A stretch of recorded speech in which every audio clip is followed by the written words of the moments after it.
9 mai 1925, une enquête du Petit Parisien chez les fous par Albert Londres. 4e partie, un quartier d'agité. Le fou est individualiste. Chacun agit à sa guise. Il ne s'occupe pas de son voisin. Il fait son geste, il pousse son cri, en toute indépendance. Quand plusieurs vous parlent à la fois, l'homme sain est le seul à s'apercevoir que tous beuglent en même temps. Eux ne s'en rendent pas compte. Le vide est autour de leur personne. Le monde leur appartient. Ils sont des rois solitaires. Leur isolement est inattaquable. Ils n'ont plus l'air d'être faits de chair et d'os, mais d'un métal, où ne mordra aucun acide. Le corps que nous leur voyons n'est qu'une doublure, cachant une seconde personnalité invisible aux profanes que nous sommes, mais qui habite en eux. Quand le malade vous semble un être ordinaire, c'est que sa seconde personnalité est sortie faire un petit tour. Elle reviendra au logis. Ils l'attendent. Si leur conversation paraît incohérente, ce n'est que pour nous. Eux se comprennent. La rapidité de leur pensée est telle qu'elle dépasse les capacités de traduction de la langue. Ils laissent des mots en route, comme on saute 2 marches d'escalier à la fois quand on est jeune et que l'on a du souffle. Les poètes, partis dans le cercle lumineux de leur inspiration, inventent des termes. Les fous forgent leur vocabulaire. Les conventions séculaires, qui font qu'un même peuple s'entend parce que les individus de ce peuple accordent aux mots une signification définie, ne jouent pas pour eux. Les fous parlent en dehors des règles établies. Il n'y a pas un peuple de fous. Chaque fou forme à lui seul un propre peuple. Il a sa langue.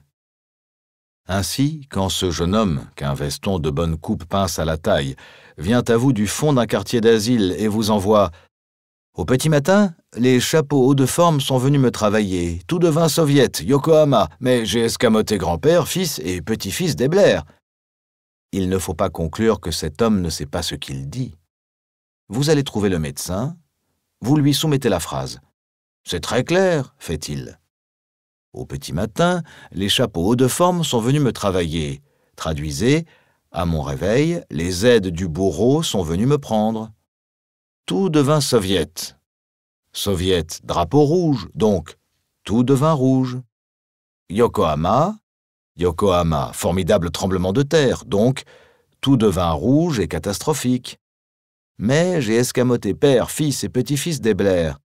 Mais je me suis délivré de tous les bourreaux passés, présents et futurs. Bravo.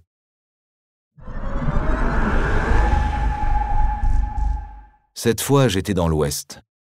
J'ai promis de taire le nom de l'asile. Il m'a fallu faire autant de promesses qu'exécuter de cabrioles pendant les mois de cet hallucinant voyage. Ici, donner ma parole d'honneur, cela se pratique encore. Là, passer pour le parent d'un pensionnaire. Un autre jour, j'étais interne. Je fus gardien. Par un matin ensoleillé, un dentiste arriva dans une maison de fous. J'étais son aide. C'est moi qui portais l'instrument. Et j'ai connu bien d'autres professions. Drapés dans leurs manteaux couleur d'importance et par surcroît démodés, les hauts mandarins, fonctionnaires, n'ont jamais empêché un journaliste de faire son métier. N'est-ce pas, confrère ? On m'avait ouvert une cour d'agité. « Restez là, me dit-on. Les gardiens sont prévenus. » Afin de ne pas être pris pour un procureur de la République, j'avais le chef couvert d'un béret. De plus, quand on possède un fond d'innocence et que le débraillé ne vous va pas trop mal, on peut fort bien passer inaperçu dans un quartier d'insensés.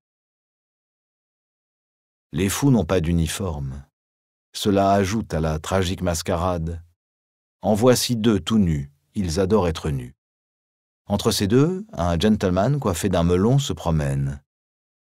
Un autre porte veston et caleçon. Autour de son bras gauche est son faux col en celluloïd. Ils sont 70 environ. en habit de ville, en bourgeron de travail, et déboutonné par-ci, par-là, en dehors des limites de la pudeur. Cela ne hurlerait pas trop sans une espèce de putois qui, tout en dénouant une corde là-bas au fond, s'en prend à la terre entière de je ne sais quel affront que lui inflige un être invisible. Il se fâche comme si son ennemi était devant lui. Son ennemi est bien devant lui, mais seul il le voit. L'air profondément préoccupé, un homme de petite taille vient me trouver dans mon coin. Il me fixe une minute, puis se décide. « Excusez-moi si j'ai la morve au nez. Je suis préfet des Côtes-du-Nord. J'ai passé 2 fois par la mort, mais je crois encore être vivant. Dois-je ou ne dois-je pas vous choisir comme secrétaire général ? Vous donner le titre, c'est vous conférer une autorité qui peut-être dépasse votre intelligence. Me priver de vos services, c'est m'accabler de nouveau sous un travail écrasant. » Il met un doigt contre son front. « Réfléchissons. Dois-je ou ne dois-je pas, grand chambellan, mon père ?» Aucune conversation entre eux. Se voient-ils seulement? L'un se suiciderait lentement au milieu de cette cour que les autres ne songeraient pas à intervenir. Ils ont tous de la bête enfermée qui rôde. Ce sont des animaux verticaux. Quel est ce monsieur, les cheveux blancs et la barbe rouge? Il se teint, cela est sûr. Il se teint chaque matin avec de la poudre de brique. Il démolit le mur, arrache une brique, la pile, et en avant la toilette. Quand il vente, une poussière rouge s'élève de sa barbe. Le gardien me dit « En voici un qui ne pourra pas vous parler, mais il vous montrera sa langue. Montrez votre langue. » L'homme ouvre la bouche. Je ne vois rien. J'avance un œil. Cet homme n'a plus qu'une moitié de langue. Voici comment la chose s'est passée. Il était là, immobile dans la cour, la langue sortie. Un de ses compagnons, les mains aux poches, à pas lents s'avança vers lui. Il colla doucement son menton au menton de l'homme, prit dans sa bouche la langue qui pendait, et d'un coup de mâchoire la trancha. C'est tout. Un autre à l'oreille mangée. C'est un camarade également qui lui rendit ce service. Et regardez celui qui suce le coude, là-bas. C'en était un, en effet, qui, sérieusement et sans précipitation, se servait du mur comme d'une meule pour donner de l'air à son os du coude. C'est sa manie. On pourrait dire, c'est son plaisir.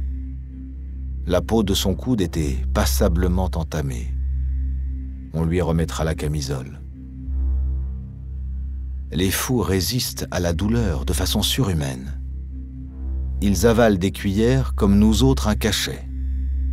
L'un de ces messieurs s'était un jour procuré une scie. Il s'attaqua sous le sein gauche. Quand le docteur arriva, il put voir, par l'ouverture, battre la pointe du cœur. L'homme se sciait, sourire aux lèvres. Depuis 10 minutes, où que j'aille, un pensionnaire va. Il a un bonnet de femme sur la tête et les mains jointes. Ses lèvres remuent. Il prie à voix basse. Il s'arrête si je m'arrête. Je repars, il repart. C'est gênant. J'essaie de le semer. Insensé. Insensé que je suis. Il colle à 5 pas.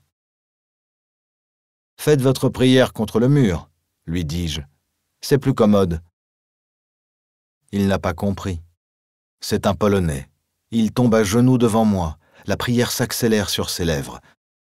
Je sais ce qu'il en est maintenant, d'être pris pour une icône.